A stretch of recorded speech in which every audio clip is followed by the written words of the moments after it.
আমাদের সকলের শীতলা মা, আমাদের বাড়ির মা, আমাদের গ্রামের মা। জয় মা শীতলা। আজকে ছিল মায়ের উদ্দেশ্যে ভোগ নিবেদন। মা, জেঠিমা সাথে আমিও মায়ের জন্য ভোগ রান্না করার সুযোগ পেয়েছি। তো আমরা যতটা পেরেছি আমাদের সাধ্যমতো মাকে খুশি করতে মায়ের জন্য ভোগ রান্না করেছি। তো প্রথম থেকে শেষ পর্যন্ত ভিডিওটা দেখলেই আপনারা বুঝতে পারবেন আমরা মাকে কি ভোগ নিবেদন করলাম। আর জানেন তো, ভোগ দর্শনে কিন্তু দুর্ভোগ কাটে।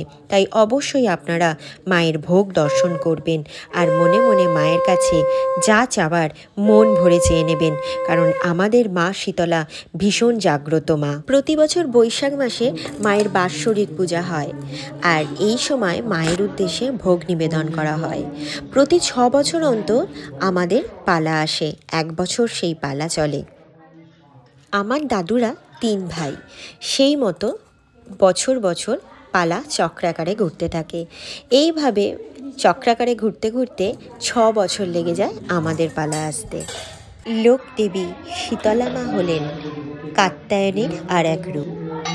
প্রচলিত মূর্তিতে মায়ের এক হাতে জলের কলস আর অন্য হাতে ঝাড়ু দেখতে পাওয়া যায়। ভক্তদের বিশ্বাস, কলস থেকে তিনি আরোগ্য সুধা দান করেন আর ঝাড়ু দ্বারা সমস্ত কষ্ট লাঘব করেন। শীতলা, যার সংস্কৃতে অর্থ হল শীতল হাওয়া।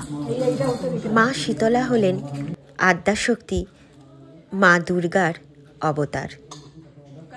আপনারা কি জানেন মা শীতলার বাহন গাধা কেন? প্রাচীনকালে গাধার দুধ দিয়ে বসন্ত রোগের প্রতিষেধক বানানো হয়, তাই ঘটনার চক্রে মা শীতলার বাহন গর্ধব। কেননা তাকেই তো বসন্ত রোগ নিরাময়ের দেবী বলে মানা হয়। শীতলা শব্দের আক্ষরিক অর্থ হল যে শীতল হয়। মা শীতলা বিভিন্ন ধরনের রোগ যন্ত্রণার থেকে মুক্তি দেন, যেমন গুটি বসন্ত, হাম পক্স এই ধরনের রোগ থেকে মা রক্ষা করেন। এছাড়া দুর্ভিক্ষ, খরা, বিভিন্ন গবাদি পশুর রোগ নিরাময়ের ক্ষেত্রেও মা শীতলাকে ডাকা হয়। মেয়েদের ভালো স্বামী খুঁজে পেতে, সুস্থ সবল সন্তান প্রসব করতেও মা আশীর্বাদ প্রদান করে থাকেন। মা শীতলার শুভ উপস্থিতি পরিবারের কল্যাণের প্রতিশ্রুতি দেয়।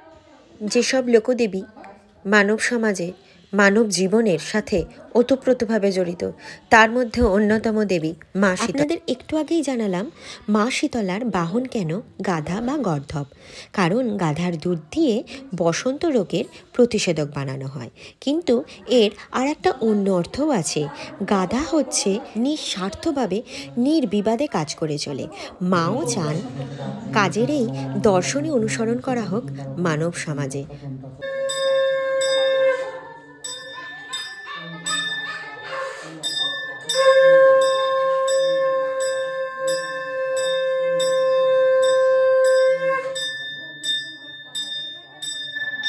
মা শীতলা অমৃতময় শীতল জল ছিটিয়ে রোগ, শোক, তাপ দূর করেন।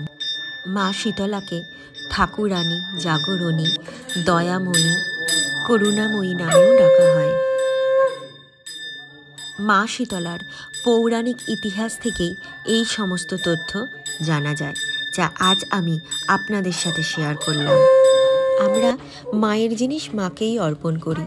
মা রোগ দিতে নয়, মা রোগ হরণ করতে আসেন।